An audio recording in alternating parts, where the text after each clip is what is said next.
Cerita diawali pada tahun 2142 ketika sebuah pesawat peneliti milik perusahaan Wayland terbang di antara puing-puing pesawat serupa yang hancur entah kenapa, di mana mereka menemukan sebuah batu angkasa yang setelah dibawa ke stasiun pusat dan diperiksa oleh para peneliti, ternyata batuan itu berisi sesosok makhluk yang tidak asing di mata kita semua, bukan kadal, toke, ataupun ganggarangan, melainkan seonggo alien dengan posisi ngaringkuk akibat katirisan.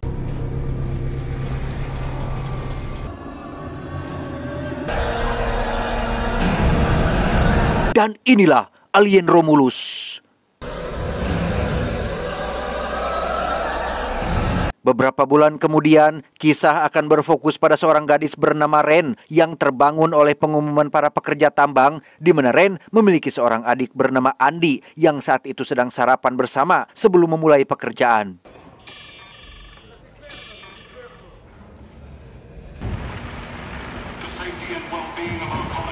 Diketahui jika Ren dan Andi tinggal di sebuah planet bernama Jackson Star, planet yang berjarak kurang lebih 65 tahun cahaya dari planet Bumi, sangat jauh dan sangat mustahil dijangkau apabila memakai kendaraan konvensional, kecuali Anda teman dekatnya Doraemon. Nah, Ren dan Andi dan semua orang yang ada di sini adalah para pekerja tambang yang terikat kontrak dengan perusahaan Wayland untuk menambang sumber daya alam di planet ini, di mana Ren sendiri tampak sangat gembira setelah ingat jika masa kontraknya sudah hampir habis karena ia dan Andy punya cita-cita untuk pergi ke sebuah planet bernama planet Ifaga yang diketahui memiliki kondisi hampir sama seperti planet Bumi. Full name and occupation, please. Marie Rains Cardy, ma'am.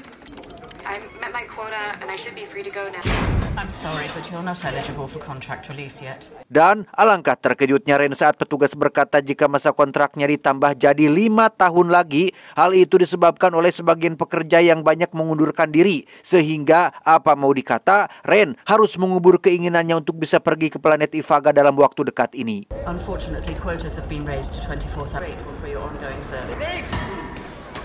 Dan ya, Ren lagi-lagi harus dibuat kesal dengan para bocil yang mengganggu Andi adiknya, di mana Andi ini ternyata bukan manusia asli, melainkan robot humanoid alias manusia buatan yang diberikan oleh mendiang ayahnya untuk menemani Ren agar tidak kesepian.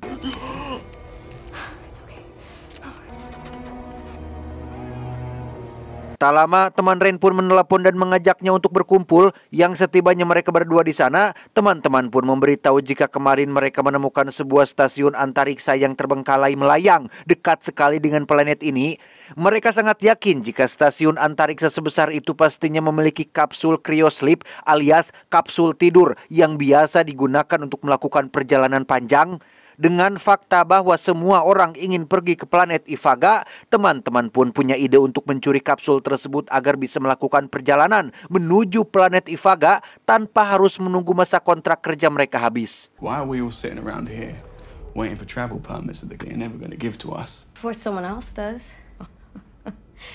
You guys are insane. Alasan kenapa mereka mengajak Ren adalah sebenarnya bukan karena Rennya, tapi lebih kepada si Andinya. Andi ini ternyata adalah satu dari sekian banyak robot humanoid yang diproduksi oleh perusahaan Wayland dan diketahui memiliki akses tak terbatas ke semua hal yang berhubungan dengan ciptaan Wayland.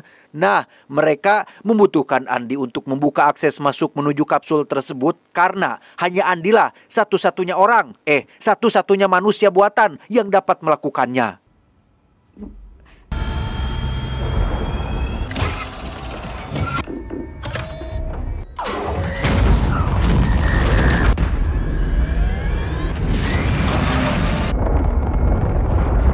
Menggunakan pesawat pengangkut milik pertambangan, Ren dan kawan-kawan pun langsung berangkat menuju ke tempat tujuan, di mana saat mereka sudah berada di angkasa, kita bisa melihat jika planet Jackson Star ini ternyata sepenuhnya diselimuti oleh badai petir abadi dan memiliki sabuk asteroid seperti planet Saturnus. Di sini jugalah Ren untuk pertama kalinya bisa melihat cahaya matahari yang jika mereka bisa mendapatkan kapsul tidur tersebut, maka perjalanan menuju ke sana akan seperti hanya 1 malam saja, dan di sana mereka bisa menikmati cahaya matahari hampir setiap hari.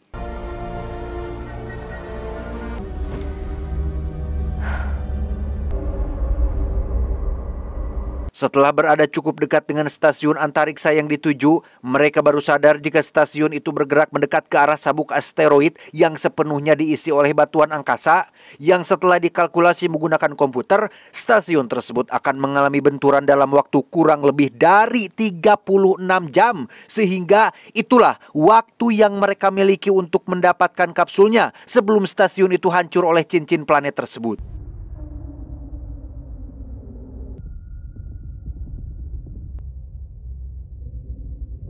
Setelah pesawat terhubung dengan pintu masuk stasiun, kini giliran Andy lah yang akan berperan membukanya dan sesuai yang direncanakan, Andy bisa dengan mudah membuka pintu masuknya.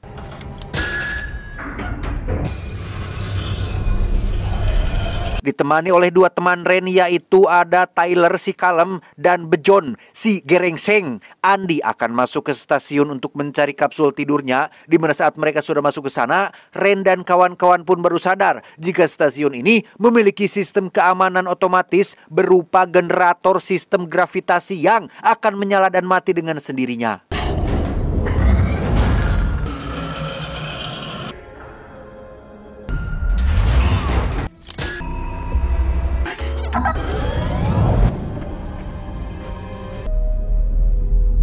Setelah beberapa saat berkeliling, mereka berhasil menemukan kapsul tidurnya. Namun masalahnya adalah daya atau bahan bakarnya hanya akan bertahan selama 3 tahun saja. Sedangkan perjalanan menuju ke planet Ifaga membutuhkan waktu 9 tahun.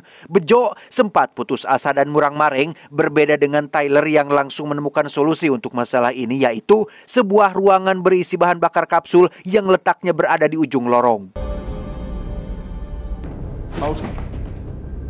400 yards away, dead ahead. Sebelum pergi ke sana, Tyler mengirimkan kapsul tersebut keluar untuk diambil oleh pesawat mereka yang diterbangkan oleh seorang pilot wanita bernama Navarro yang kebetulan memilih gaya rambut Saitama sebagai ciri khasnya.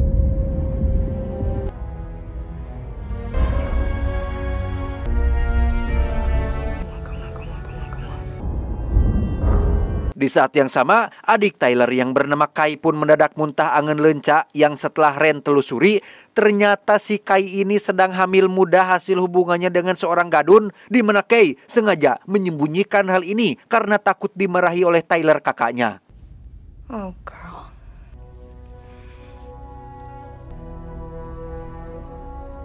Kembali ke Andy dan kawan-kawan yang sudah berada di ujung lorong tempat bahan bakar kapsulnya berada. Ternyata tempat ini adalah ruangan peneliti yang dibagi menjadi 2 bagian, dinamai dengan Romulus dan Remus yang diambil dari mitologi Yunani tentang saudara kembar yang lahir dari dewa perang, di mana tabung bahan bakar sendiri berada di bagian Romulus yang juga menjadi tempat penelitian para ilmuwan. The station is divided into 2 halves, Romulus and Remus. Disinilah Bejo mulai menunjukkan kepelontongannya dengan bersikap rese kepada Andy ketika Bejo mengatakan tentang Andy yang tidak akan diajak ikut ke planet Ifaga. Ya, planet Ifaga melarang keras keberadaan manusia buatan dalam bentuk apapun. Ren juga sudah tahu tentang hal ini namun sengaja tidak memberitahu Andy karena takut dia sedih. Namun karena congor Bejo yang sangat ember, Andy pun mau tidak mau harus menerima fakta tersebut. That's okay.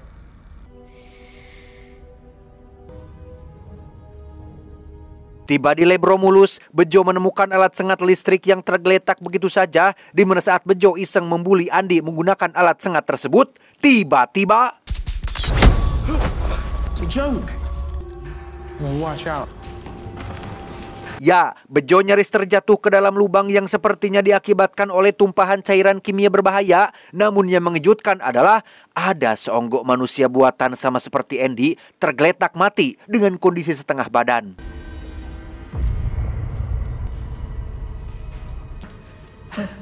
Tak lama, mereka menemukan satu ruangan bernama Cryo Chamber yang memiliki suhu sangat dingin dan tempat paling cocok untuk menyimpan tabung bahan bakarnya. Di mana saat Tyler dan Bejo berhasil menarik tabungnya, sistem keamanan tiba-tiba aktif yang membuat pintu terkunci otomatis dan suhu ruangan yang naik drastis.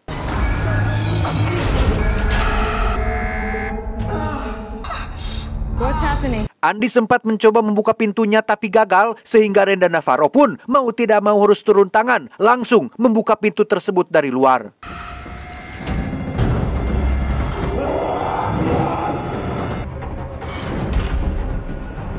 Tiba di lab, Ren dan Navarro sama-sama terkejut saat melihat seonggok humanoid yang tergeletak.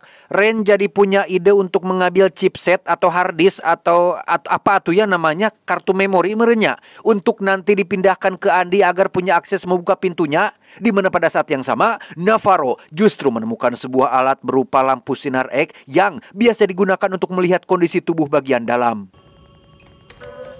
Wow, sick. Ketika Tyler dan Bejo masih sedang mengambil tabung bahan bakarnya, Andy sendiri pergi ke bagian belakang dan menemukan puluhan spesies yang sengaja dibekukan. Namun sepertinya spesies-spesies ini akan bangun seiring dengan meningkatnya suhu ruangan.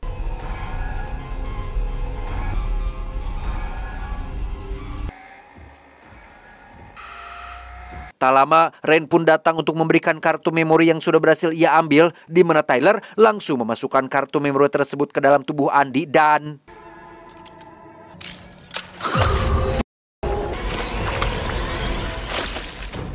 Ya, celakalah mereka semua ketika spesies ini bangun dan masuk ke dalam air, sehingga terjadilah ketegangan luar biasa saat Tyler dan Bejo harus bertahan hidup dari para spesies yang berusaha lompat ke wajah mereka.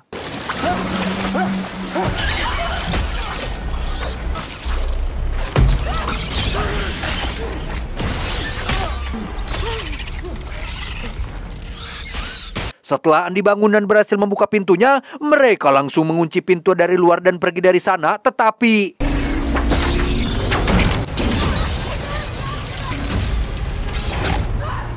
Ya, satu alien berhasil loncat ke wajah Navarro, di mana saat mereka berusaha melepaskannya, ekor makhluk itu malah semakin mencekik lehernya. Di tengah kebingungan itu, Andy tiba-tiba menjadi sangat cerdas dengan mengatakan bahwa makhluk itu sedang menghirup oksigen melalui tubuh Navarro, yang mana pengetahuan Andy ini didapat dari kartu memori yang tadi juga ia telah pasangkan, yang juga telah meningkatkan sistem motorik pada tubuh robotnya. That new module didn't just upgrade my credentials.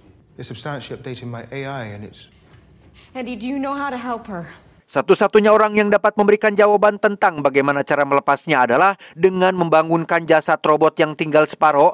Saat si robot sudah aktif, mereka langsung menanyakan tentang apa yang harus kami lakukan untuk menolong Navarro, wahai Mas Robot. Si robot menjawab, tidak ada yang bisa mereka lakukan kecuali lari dan pergi secepatnya dari sini. Get out.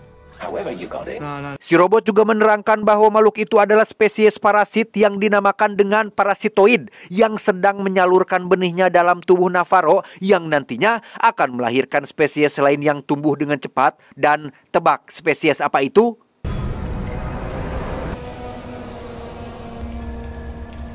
Ya, itu adalah Xenomorph XX-121 alias alien yang kita kenal selama ini. Si alien telah menimbulkan kekacauan yang menewaskan semua kru pesawat, sampai akhirnya pihak keamanan datang menembaki tubuhnya, menggantungnya di atas plafon. Darah yang mengucur dari tubuhnya ternyata adalah zat asam dan menimbulkan lubang pada lantai. Dead.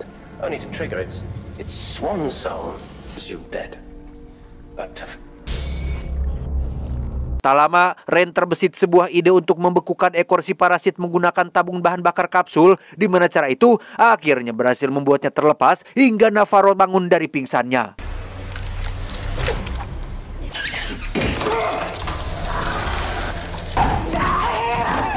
Alih-alih mengira ini sudah berakhir, si robot secara pribadi memberi saran kepada Andy untuk jangan pernah membiarkan Navarro keluar dari stasiun, karena jikalau itu terjadi, maka teman-temannya, bahkan seluruh populasi manusia di planet Jackson Star akan mati oleh makhluk yang nanti keluar dari dalam tubuh Navarro. Andy? Dengan cepat Andy mencegat Bejo yang akan membawa Navarro keluar dari stasiun ini, di mana Bejo yang temperamen pun langsung menyengat Andy dengan listrik dan...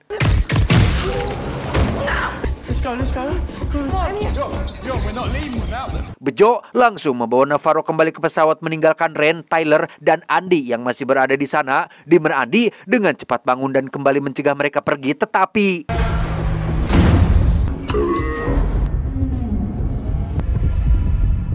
Ya, Bejo yang keras kepala nekat meninggalkan mereka bertiga di stasiun demi hanya untuk menyelamatkan Navarro yang sebenarnya sudah sekarat. Di mana Kai yang baru bangun bobo pun langsung menghampiri Navarro yang tiba-tiba mengerang kesakitan.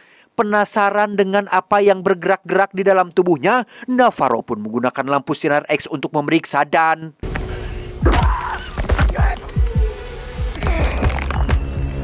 Kacau, sungguh kacau. Gara-gara si koplok bejo, bayi alien pun lahir ke dunia, di mana pada saat yang sama, pesawat yang sudah terlanjur lepas dari stasiun pun terbang tanpa arah, yang justru malah menabrak stasiun dan menyebabkan ledakan besar.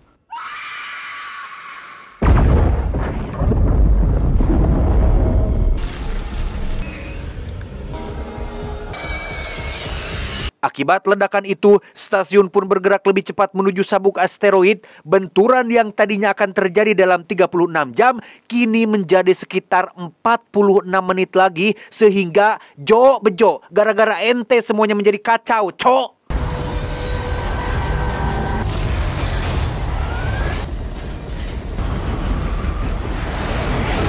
Setelah diperiksa melalui monitor, pesawat mereka mendarat di hanggar yang tak jauh dari lokasi mereka saat ini, sehingga Ren dan kawan-kawan pun langsung pergi ke sana untuk menyusul. Akan tetapi, satu ruangan yang harus mereka lewati berisi penuh dengan parasitoid yang mustahil untuk dilewati.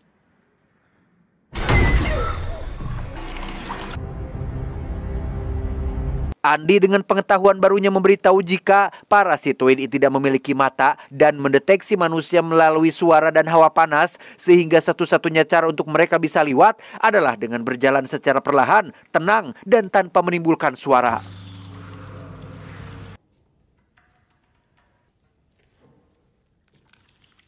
Beralih ke pesawat, Kai dan Bejo yang baru siuman dari pingsan pun langsung dikejutkan oleh si alien yang berubah menjadi kepompong dan menempel pada dinding. Masih dengan alat penyengat listriknya, Bejo mencoba membunuh si alien dengan alat tersebut, tetapi...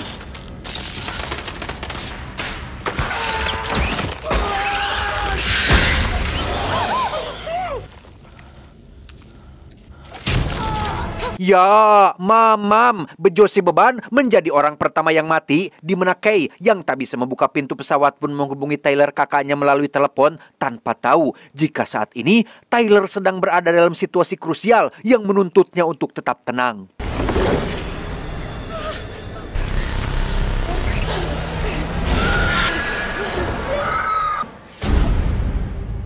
Mendengar adiknya dalam bahaya, suhu tubuh Tyler pun mendadak naik yang ditandai dengan munculnya keringat sehingga... Run.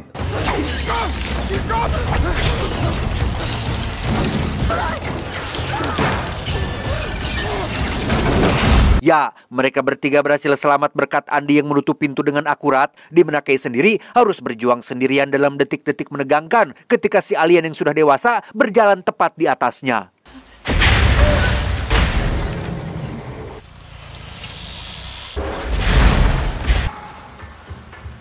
Tak lama setelah si alien pergi, muncullah Andi dan kawan-kawan. Andi yang sudah punya tugas baru pun menolak untuk membuka pintu dengan alasan tidak ingin mengambil resiko mereka semua mati. Yang meskipun Tyler sudah sujud-sujud memohon agar adiknya ditolong, Andi tetap menolak berbaik hati sehingga...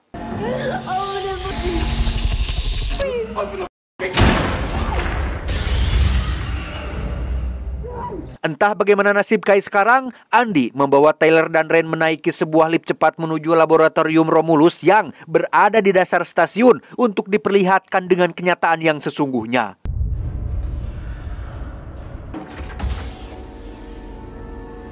Dengan penjelasan si robot melalui layar monitor, Ren dan Tyler jadi tahu jika saat ini koloni umat manusia sedang sekarat. Mau sampai kapan mereka terus bertahan dengan tubuh lemah dan rapuh itu? Mau sampai kapan umat manusia terus berpindah dari satu planet ke planet yang lain?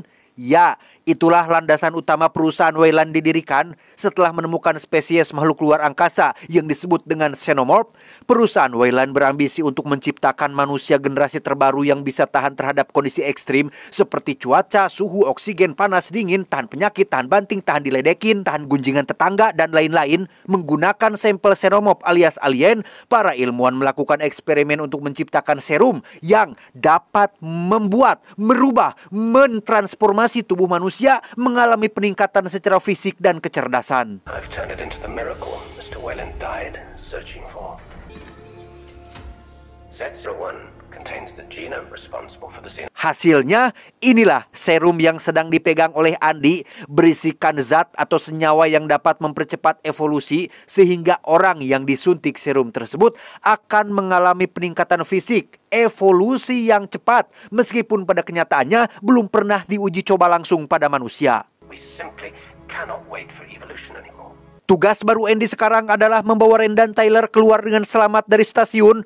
Ia memberikan senjata api yang sebenarnya tidak untuk digunakan karena kita semua tahu darah alien akan berubah jadi asam yang bisa menimbulkan kebocoran stasiun, sehingga senjata itu digunakan hanya untuk sebagai ancaman terhadap alien yang juga memiliki rasa takut.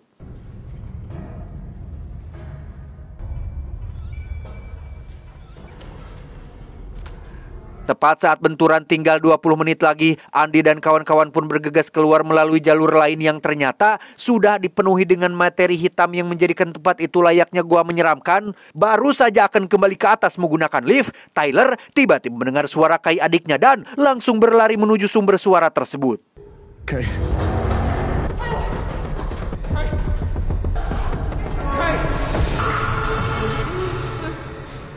Kai ternyata masih hidup dan sengaja ditempel pada dinding untuk dijadikan sebagai inang nantinya. Melihat kondisinya yang sekarat, Andi sempat menawarkan serum tersebut untuk disuntikan, namun Ren masih penuh keraguan dan melarang Tyler melakukannya.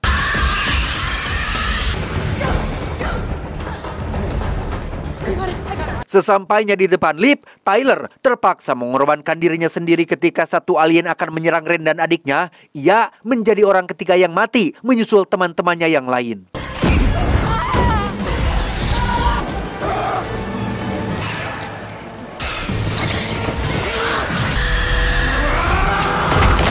Tak lama, Andi juga diserang dari belakang yang membuat tubuhnya mengalami error, sehingga Ren bergegas membawa Kai naik ke dalam lift menuju ke lantai atas. Dalam perjalanan ke sana, Ren yang melihat Andi dari layar monitor pun jadi merasa kasihan dan tak tega jika harus meninggalkannya sendirian, sehingga Ren menyuruh Kai untuk pergi duluan sembari dititipkan serum tersebut.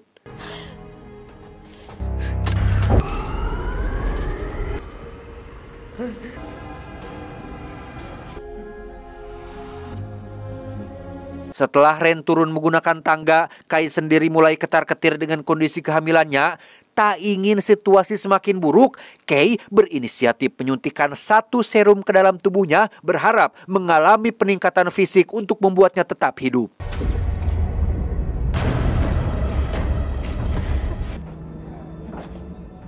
Kembali ke Ren yang sudah sampai di bawah, ia dengan cepat mengeluarkan modul atau chipset yang tertanam pada lehernya, di mana saat Andi sudah sadar, lagi-lagi timbul masalah ketika sistem gravitasi aktif, sehingga dengan fakta bahwa semua objek akan melayang, Ren bisa menjadi leluasa menembak semua alien tanpa harus takut mengalami kebocoran pesawat.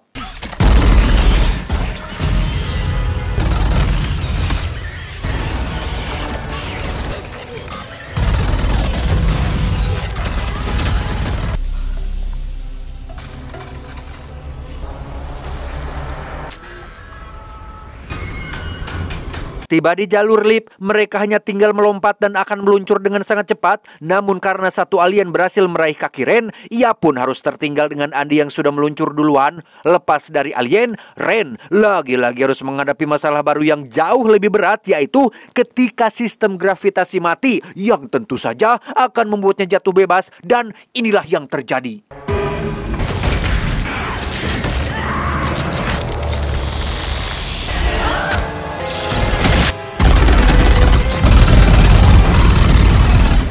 Berkat Andi, Ren pun berhasil selamat dan mereka berhasil mencapai pesawat. Tepat saat stasiun akan mengalami benturan, Ren sudah lebih dulu berangkat dan berakhir sudahlah mimpi buruk ini.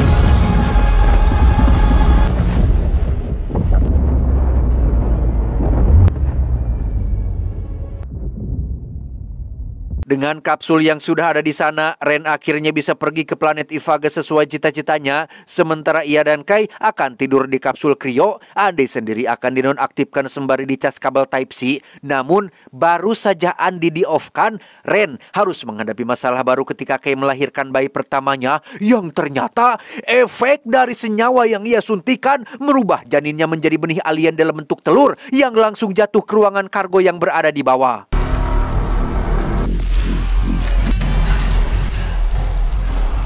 Saat Ren memeriksanya ke bawah, telur itu sudah terbuka dengan isinya yang sudah tidak ada. Di saat yang sama, Andy akhirnya aktif secara otomatis dan menemukan Kai sedang kesakitan di samping kapsul yang ketika ia menoleh ke belakang, tiba-tiba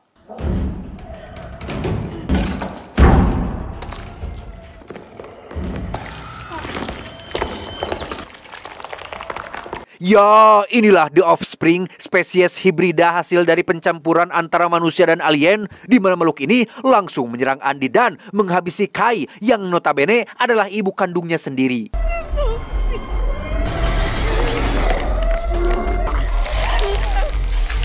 Tak lama, muncullah Ren dengan senjata tabung pendinginnya. Alih-alih menyakitinya, justru malah Renlah yang harus mengalami teror mengerikan ketika The Offspring berjalan mendekatinya.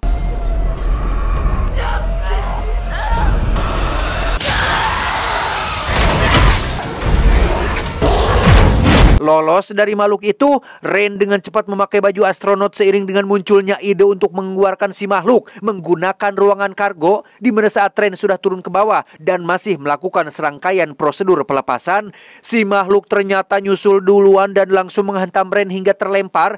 Melihat zat asam yang berada dalam telur, Ren pun terpikir untuk memanfaatkannya dan inilah yang terjadi.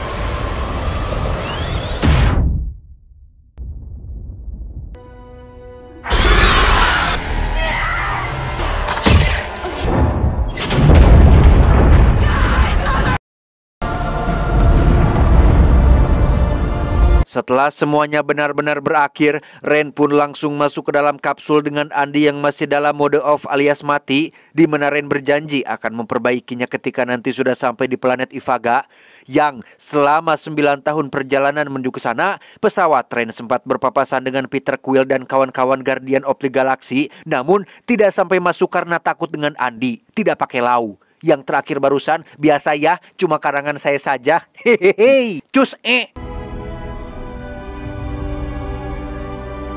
Tamat, ending yang sangat menegangkan. Pesan yang bisa kita ambil dari sosok Bejo adalah belajarlah menerima pendapat orang lain dan jangan menjadi keras kepala, karena tidak selamanya kita memahami segala sesuatu. Ingat, terkadang cara terbaik untuk menasehati orang yang keras kepala keterlaluan adalah dengan diam dan membiarkannya kejedot. Hidup ini tentang Anda, bukan tentang mereka yang mempersulit kehidupan mereka sendiri. Saya John, mewakili jajaran direksi yang bertugas, mengucapkan terima kasih dan sampai jumpa di video selanjutnya. Adios.